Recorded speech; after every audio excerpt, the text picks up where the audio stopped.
noite, gente. Estão animados? Amém. Pastor, prazer te conhecer, viu? Eu que agradeço a oportunidade. Obrigado, viu, por ceder aí o púlpito para refletirmos aqui juntos na palavra de Deus. Lu, acho que eu te cumprimentei ontem. Ah, tá, porque eu tô ficando... Minha mãe morre de vergonha, porque eu tô ficando mal educado. Liga não, a cabeça tá ficando cada vez pior. Mas estamos aqui mais uma noite e eu estou muito feliz por poder ver e rever você. Amém? E hoje, gente, eu queria refletir, já que estamos falando assim de histórias reescritas, né? Obviamente não a partir do passado, né? Porque, como nós falamos ontem, não tem como você reescrever o que passou. Tem como você reescrever a partir do presente, com as lições aprendidas do passado. Aí tem como, né? O passado não tem como mais ser mudado. Pode ser mudado é o presente e o futuro, certo? Eu quero hoje ir para o Antigo Testamento, certo? Ontem nós fomos para o Novo, né? Falamos um pouquinho de Maria, né? Irmã de Marta e Lázaro. E hoje eu quero ir para o Antigo Testamento, que é mais a minha vibe, né? Porque eu gosto mais do Antigo Testamento. Não é que eu não gosto do Novo Testamento, mas eu gosto muito do Antigo Testamento. E eu gosto muito de Gênesis, que é para onde eu quero ir com vocês hoje. Lá no capítulo 16, nós vamos ler uma história que também eu acredito que não seja tão desconhecida, né? Mas eu quero refletir hoje nessa história porque ela tem muitas coisas assim importantes para nós tirarmos de lição para a nossa vida hoje. Ok? Gênesis capítulo 16. Gênesis capítulo 16. E assim como nós estamos, vamos mais uma vez orar e pedir para o Senhor, através da sua bondade, falar com a gente através do texto, tá bom? Oremos. Pai, nós estamos aqui na sua casa mais uma vez. E aí estamos de novo com o texto aberto diante de nós. E agora nós precisamos te ouvir. Então, por favor, fale conosco através desse texto. Que o Espírito Santo, ele tenha total liberdade de falar com cada um de nós agora. E que a sua palavra, mais uma vez, nós pedimos, não volte para o Senhor vazia. É o que nós te pedimos em nome de Jesus. Amém. Então vamos lá, gente. Gênesis capítulo 16, o texto começa dizendo assim. Ora, Sarai, mulher de Abrão, não lhe dava filhos. Vamos aí bem devagarzinho, tá bom? Porque se você cair de paraquedas nessa história aqui sem entender o começo dela,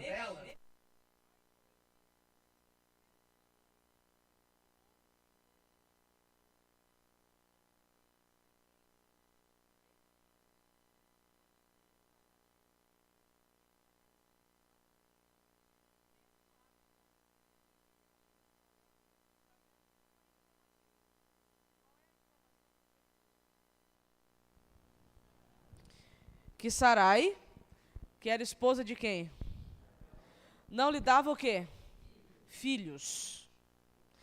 Qual que é a complexidade dessa informação?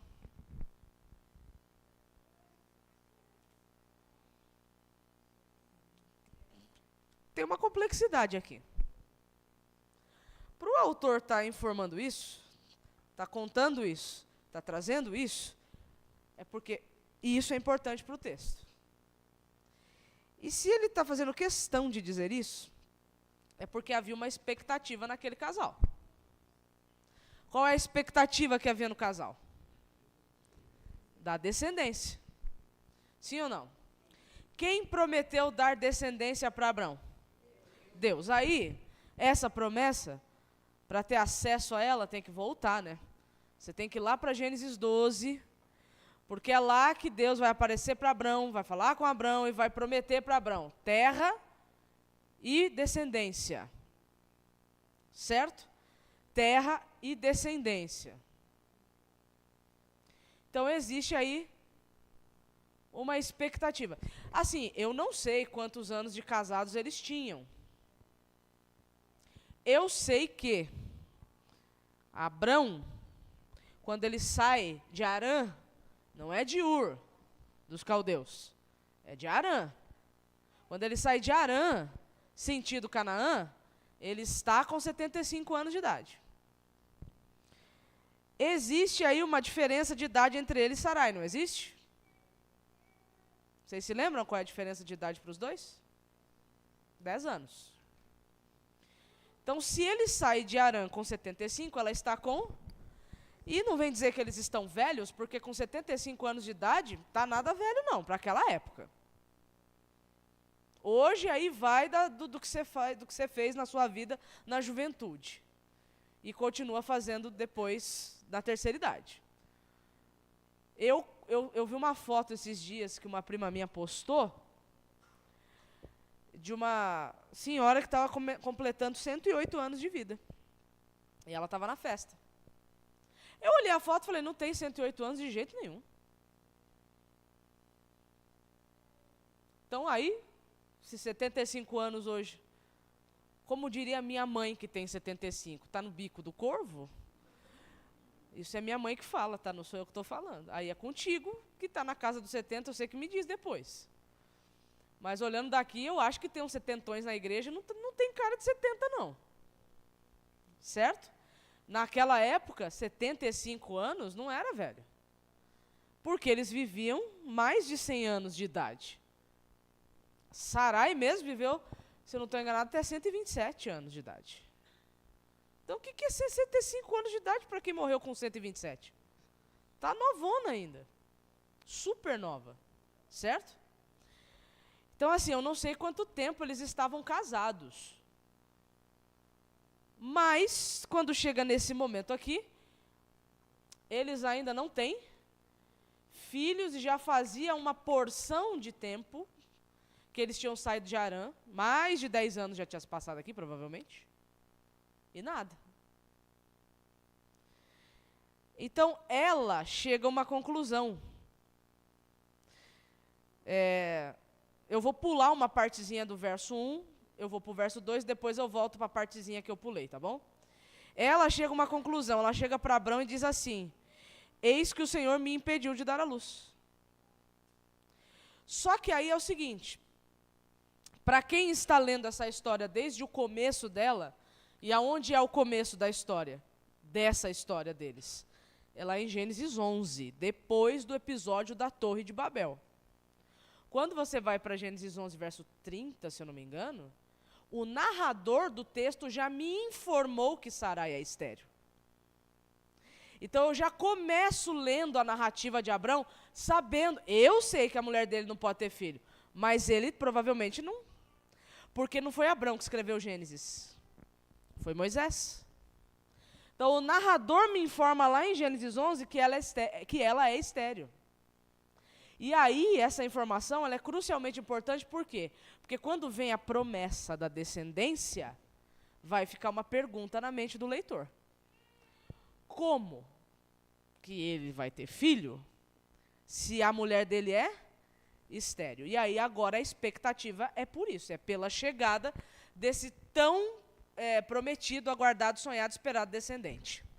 O tempo vai passando, a história lá vai contar para nós, não de forma tão explícita, aí é por inferência, vai dar a entender o texto que a expectativa de Abrão em relação ao descendente, ele deposita em Ló. E como é que dá para fazer uma inferência dessa no texto?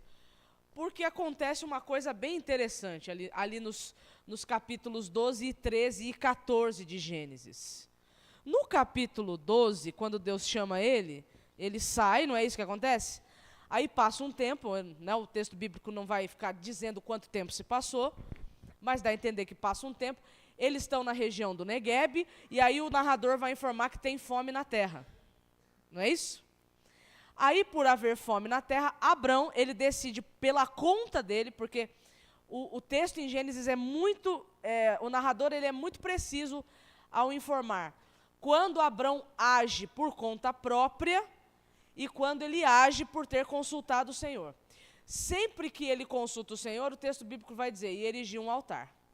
E erigiu um altar. Então, todas as vezes que ele constrói um altar, ele consulta ao Senhor. Quando não tem essa expressão, dá a entender que ele toma a decisão pela conta dele. Pela conta dele, sem consultar o Senhor, para onde ele deveria ir, ele desce para o Egito. Não é isso? Aí, antes de chegar no Egito, e aí tem uma coisa que me chama muito a atenção quando o texto vai começando a construir e traçar as características dos seus personagens da história, a gente observa que o único predicado de Sarai, lá em Gênesis 13, é que ela é bonita. Só. Só. E a beleza dela naquele momento para Abrão seria o quê? Um problema. Colocaria a vida de quem em risco? Dele. Aí ele chega para ela e fala assim, como a minha vida está em risco, vamos combinar o seguinte, somos irmãos, hein? Para todos os efeitos, nós somos irmãos, hein? Porque se você chegar lá e disser que é minha mulher, eu vou morrer por tua causa. Está ou não está escrito isso lá no texto? Aí eles meio que combinam. E é isso que eles falam. Aí o que acontece com Sarai? Não interessa o que acontece com Sarai. Sarai é o de menos. O mais importante é que Abrão fique o quê? Vivo, porque Deus apareceu para falar com quem? Comigo. A promessa foi feita para quem? Para mim. Ela é tomada para ser esposa, uma das pelo menos, não sei, né? Esposa de Faraó. Aí a casa de Faraó acontece o quê? É amaldiçoada por causa disso. Ai, que absurdo. Não, não é um absurdo, porque Deus tinha feito um acordo com Abrão. Qual foi o acordo que Deus fez com Abrão?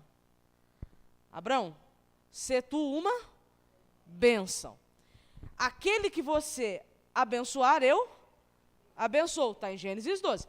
Aquele a quem você amaldiçoar, amaldiçoarei. O que ele faz com a casa de Faraó? Amaldiçoa.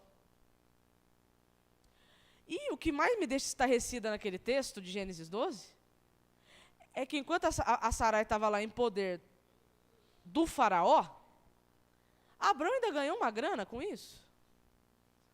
Está escrito lá, ele ganhou ovelhas, servos, riquezas. Eu li um dia essa história com uma amiga minha, ela falou, Mara, que absurdo. Eu falei, ainda bem que na hora que a gente estava estudando a Bíblia lá no sábado à tarde, a gente estava comendo. Que aí deu para dar uma arrefecida na raiva, né? Porque o texto bíblico, ele gera emoções e sentimentos quando a gente está lendo. Pelo menos deveria gerar. Aí o que acontece? O Faraó descobre. E aí, olha que cena.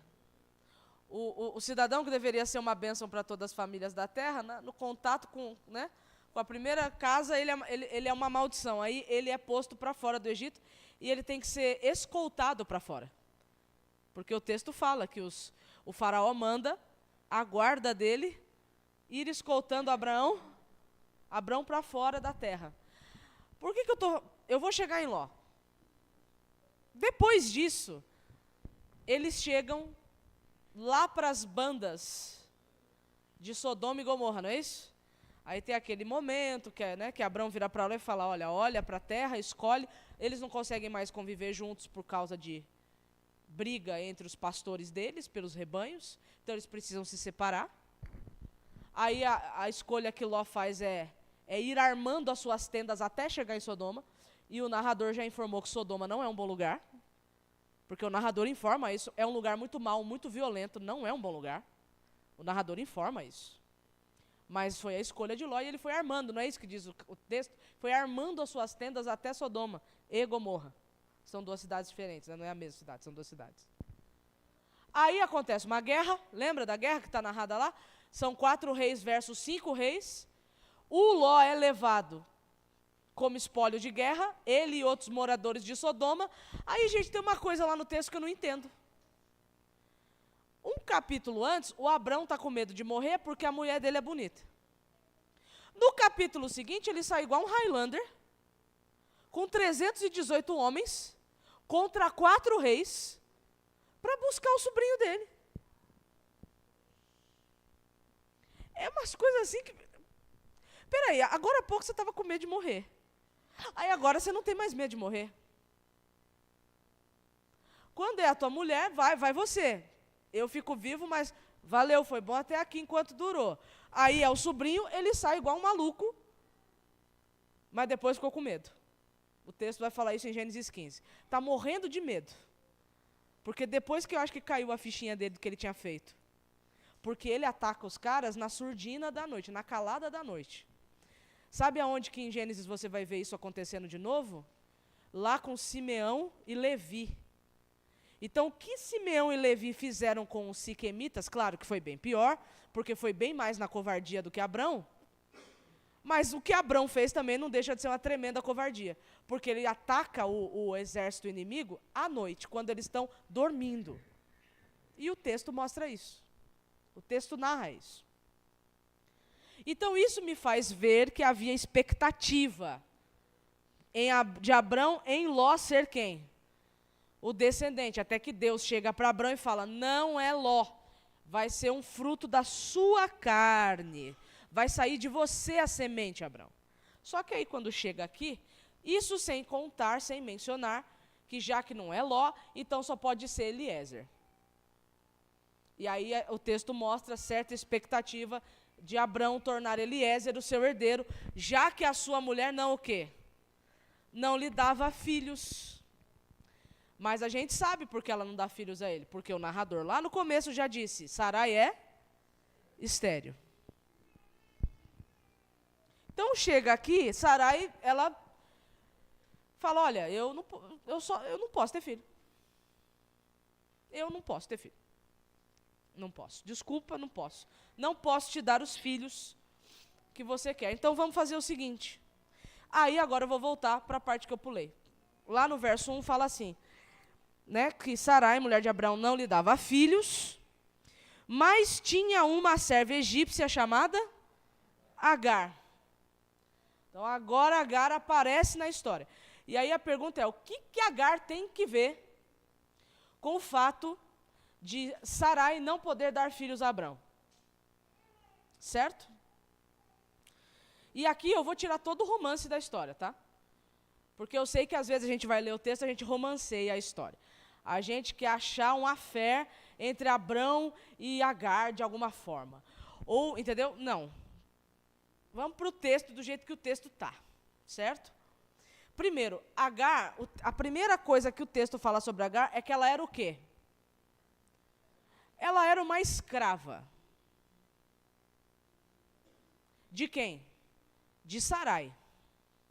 Aí eu fico pensando aqui, de onde é que saiu essa serva egípcia, não é mesmo? Só pode ter sido aonde?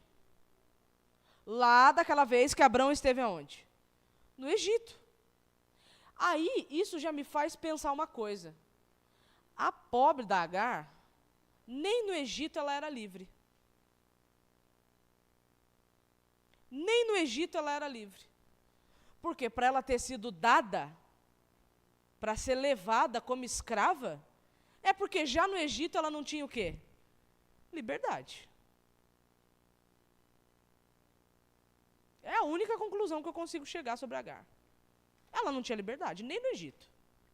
Só que aqui não deveria ser uma coisa ruim. Porque, afinal de contas, ela foi dada para ser serva do casal abençoador. Sim ou não? Do casal que Deus falou assim, ó, seja uma bênção a todas as famílias. Deveria ser uma maravilha morar com eles. Não deveria ser uma coisa ruim. Ela deveria estar mais livre com Sarai e Abrão do que provavelmente no Egito. Essa deveria ser a expectativa. Aí volta aqui a conversa, né, entre os dois, que nós já lemos. E aí o finalzinho do verso 2 diz assim, ó, que como o Senhor me impediu de dar à luz filhos, tome, pois, a minha serva, talvez assim eu possa ter filhos por meio dela. Entenda o texto. Como é que funcionava o contexto daquela época? Se uma mulher não pudesse ter filhos, ela tinha filhos através do ventre de outra. Nos nossos dias, nós chamaríamos isso do quê? Barriga de aluguel, só que tem uma pequena diferença. Hoje em dia, você faz o tratamento, não é? Paga caro para fazer o tratamento. E aí faz a fertilização, certo? No laboratório. Naquela época tinha isso? Não. Então vai pelas vias naturais. Certo? Só que com uma diferença. O óvulo que é colocado na outra mulher não é extraído de uma e feito ali a junção para poder ela só emprestar o útero para o nenê crescer. Não, porque Sarai era estéril, então não tinha como, e também naquela época não tinha isso. Então, o que dá para entender? Quando a gente vai para comentários bíblicos ler sobre isso aqui, um dos comentários bíblicos de Gênesis que eu li informa o seguinte: se depois que a escrava tivesse o X números de filhos que eles pretendiam ter, a senhora dela poderia matá-la e ficar com as crianças. Por quê? Porque as crianças não é da escrava. É de quem? É da senhora. Por isso que o texto diz, tome a minha serva, e essa expressão tomar no hebraico, ela já denota uma expressão de violência, não é algo assim tão voluntário. Tome a minha serva, deite-se com ela, para que eu, o texto está falando isso, nós não lemos, eu possa ter filhos por meio dela. Então, se depois que que a criança nascesse, Sarai quisesse matar Agar, tudo bem, o filho é meu, o filho não é seu. Entende? E aí, foi o que aconteceu. Abrão concordou com o plano de Sarai. Tá ok? Só que aí, gente, diz assim, ó, então Sarai, mulher de Abrão, tomou Agar, sua serva egípcia, e a deu por mulher a Abrão, seu marido, depois que ele já estava morando durante 10 anos na terra de... Então já tinha passado 10 anos. A promessa lá. Então agora ela está com 75 e ele está com 85 anos de idade. E diz que ele teve relações com Agar e ela ficou grávida. Agar deveria ser mais nova, talvez, provavelmente, né? Enfim. O texto não vai falar. Agora, tem uma coisa muito interessante aqui. Vocês ouviram em algum momento Agar sendo consultada? Por enquanto, no texto, a gente só tem a voz de quem? Sarai e Abrão. A voz de Agar, ela está muda. Completamente muda. Não aparece a voz dela no texto. Só aparece a voz dos dois. E mais de Sarai ainda. Só que aí acontece o seguinte, quando ela fica grávida, ela começa a olhar com desprezo, diz a minha Bíblia, como é que está na sua? Qual é a palavra que aparece aí? Então, aparece desprezo aí também. Ela começa a desprezar a sua senhora. Então, ela começa a desprezar Sarai. Aí o verso 5, eu acho muito engraçado isso aqui. Sarai chega para Abrão e fala assim, seja sobre você a afronta que é feita a mim. Eu mesma pus a minha serva em seus braços, ela, porém, vendo que engravidou, me olha com desprezo. Que o Senhor julgue entre mim e você. Ela foi reclamar com quem? Com Abrão. Aí o Abrão vira para ela e falou assim, a escrava é sua. Eu não tenho nada a ver com isso. O problema é seu, não é meu. Resolve. Porque a escrava é sua, a escrava não é minha. A escrava é sua. Você continua a ter o controle sobre a sua serva. Faça com ela o que você achar melhor. Aí o texto vai dizer que Sarai humilhou Agar. E, gente, essa humilhação aqui não é só uma humilhação. Eu sei que ser humilhado é uma coisa ruim e constrangedora, mas o texto, no hebraico, ele é um pouco mais profundo. não é só uma humilhação, é como se a vida de Agar estivesse em risco de morte. Porque se fosse só uma humilhação, ela não teria feito o que ela fez na sequência. E o que ela faz na sequência? Ela foge. Ela foge da presença de Sarai. Porque, muito provavelmente, ela está com medo. Provavelmente, ela foge tentando encontrar o caminho da onde? Para onde vocês acham que Agar estava indo? De volta para casa, para o Egito. Só que aí agora acontece uma coisa que não tinha acontecido antes aqui no texto. Olha que interessante. Quando o anjo do Senhor a encontrou quem? Agar. Quem é que estava procurando por Agar? Deus. Deus estava à procura de Agar. E quando ele a encontra junto a uma fonte de água no deserto, a caminho de Sur, ele pergunta para ela: Agar, serva de Sarai, de onde você vem e para onde você vai? Em outras palavras, é como se Deus estivesse perguntando a Agar assim: a quem você pertence, Agar? De onde você vem e para onde você vai? E ela responde para Deus: eu estou fugindo da presença de Sarai, minha senhora. Ou seja, em algum momento no texto até agora, Deus apareceu para dialogar com Sarai e Abrão? Não. Quando ele aparece para dialogar, ele estava à procura de quem? De Agar. Uma egípcia. Pagã. Escrava. Era atrás dela que Deus estava. E ele vai ao encontro dela onde ela está. Aí o anjo do Senhor, diz para ela: volte para sua senhora e sujeite-se a ela. E o anjo do Senhor disse também: eu aumentarei em muito a sua descendência, de maneira que de tão numerosa não poderá ser. Gente, a quem essa mesma promessa havia sido feita 10 anos antes? Abrão. A mesma promessa que Deus faz a Abrão, agora ele faz a quem? A Agar. Não é a Sarai, não, é com a Agar que ele está falando aqui. A Agar. É a mesma promessa. Ele faz para Agar. Porque, afinal de contas, que culpa que Agar tinha que ver com aquilo que tinha acontecido? Ela não tinha nada a ver com aquilo. Ela era uma escrava, ela não estava ali nem por livre e espontânea vontade. Ela já tinha sido tirada do Egito à força, porque ela é uma serva, ela é uma escrava, não tem direito de ir e vir. E aí o verso 11 diz que o anjo do Senhor continuou: você está grávida e dará à luz um filho, a quem chamará? Ismael, Ismael. Porque o Senhor ouviu o seu grito de aflição. O Senhor ouve Agar.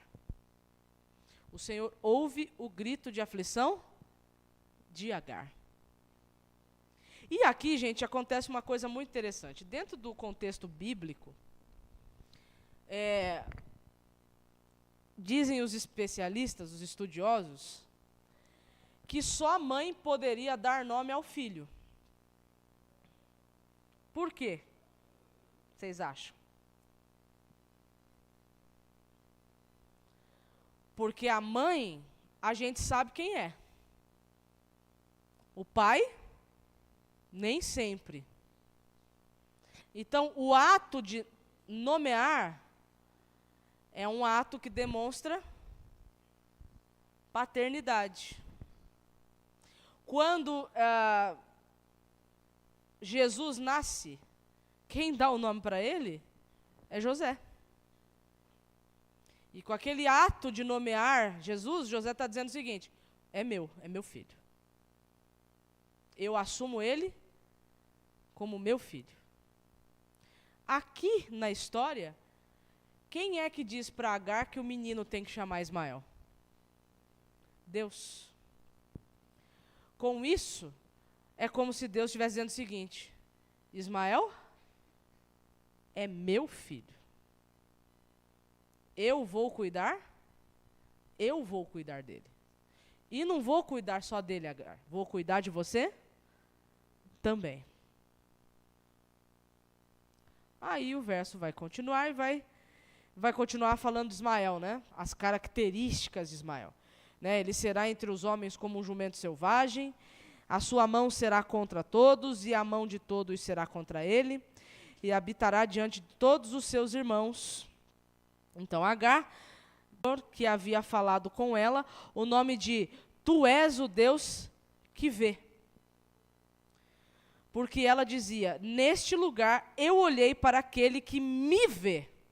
Então veja, não era só o Deus que vê para Agar, era o Deus que me vê. Então Deus não apenas ouviu Agar, mas a viu.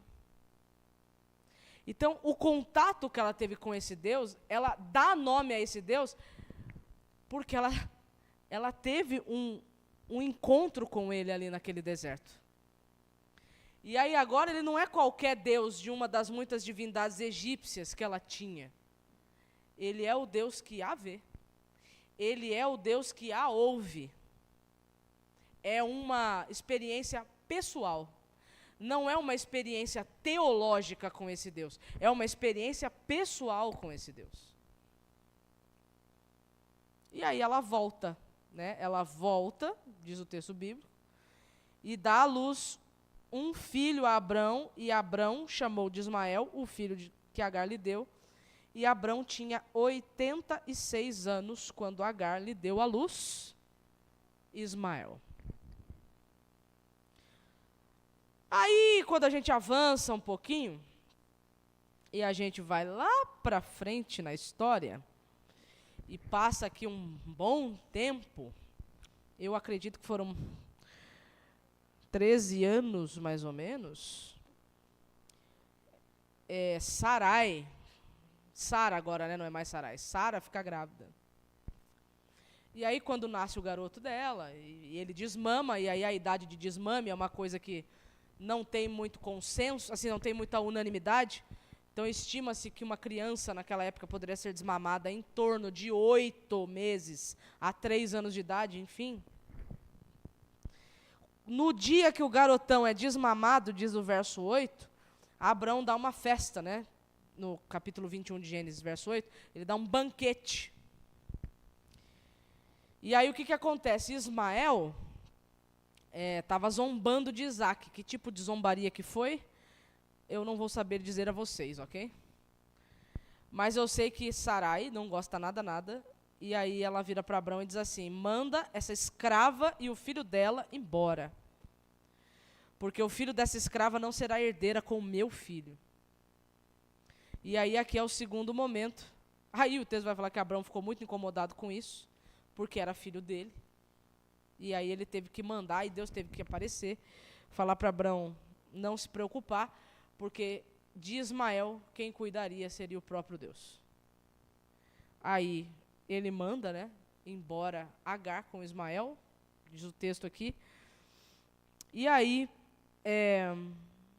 diz que Abrão dá para ela um odre com água e pão para eles poderem ir embora, né, sem, né, não sair de mão vazia. E aí o texto diz assim que, no verso 14 de Gênesis 21, na manhã seguinte, né, Abrão levantou-se de madrugada, pegou o pão e um odre de água, pôs tudo sobre as costas de Agar, deu-lhe o menino e a despediu. E ela saiu andando como? Como é que está escrito aí na sua Bíblia? Sem rumo. Pelo deserto de Beersheba, sem rumo. Ou seja, nem para o Egito mais ela queria voltar. E aí, gente, isso aqui é triste. Diz o verso 15 que quando acabou a água que havia no odre, imagina, sem água no deserto. Ela coloca o menino debaixo de um arbusto, diz o verso 16, se afasta dele, se senta em frente, à distância de um tiro de arco. Um tiro de arco não é uma distância muito longa, não. 50 metros, talvez 100 metros. Era uma distância não tão curta, mas também não tão longa. Porque ela não queria ver o menino morrer. E aí diz que ela, sentando-se em frente dele, a essa distância, ela levanta a voz e chora. E aí Deus ouve a voz do menino. Porque você imagina, o menino devia estar chamando por quem? Pela mãe. O menino devia estar chamando pela mãe. Imagina o desespero. E aí Deus ouve a voz do menino. E aí, quando ele ouve a voz do menino, ele chama Agar e diz assim: o que é que você tem, Agar? Não tenha medo, porque Deus ouviu a voz do menino aí onde ele está. Ponha-se em pé, levante o menino, segure-o pela mão, porque eu farei dele um grande povo.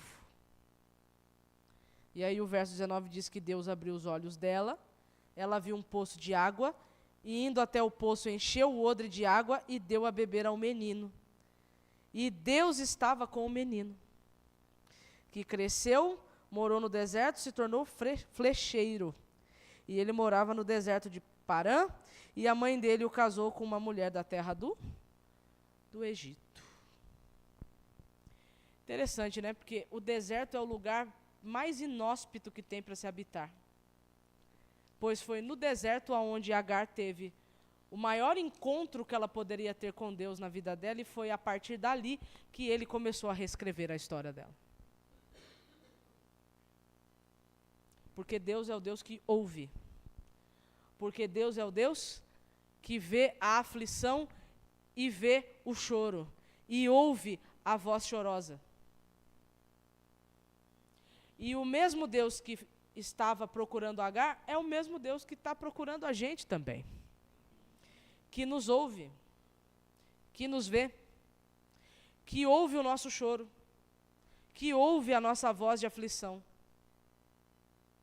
O mesmo Deus que estava com o menino também está com a gente. E ele também pode reverter o quadro. Ele pode reescrever a história, ele pode mudar as coisas. E o mesmo Deus que teve um encontro com Agar, e que Agar, de ter um encontro, um conhecimento pessoal desse Deus, é o Deus que me vê, é exatamente o tipo de relação que Deus gostaria que nós tivéssemos com Ele. Deus não quer que a gente se relacione com Ele, gente, como se Ele fosse uma doutrina de uma igreja. Ah, quem é Deus para você? Deus é a primeira crença fundamental da minha igreja. Deus, Jesus, o Espírito Santo, a Bíblia, e aí começa as 28 doutrinas. Não. O tipo de relacionamento que Deus quer que a gente tenha com Ele é um relacionamento pessoal. É o Deus que me ouve. É o Deus que me vê. E é o Deus que eu vejo. Porque Agar fala isso. Eu vi a face daquele que me viu. Que me ouviu.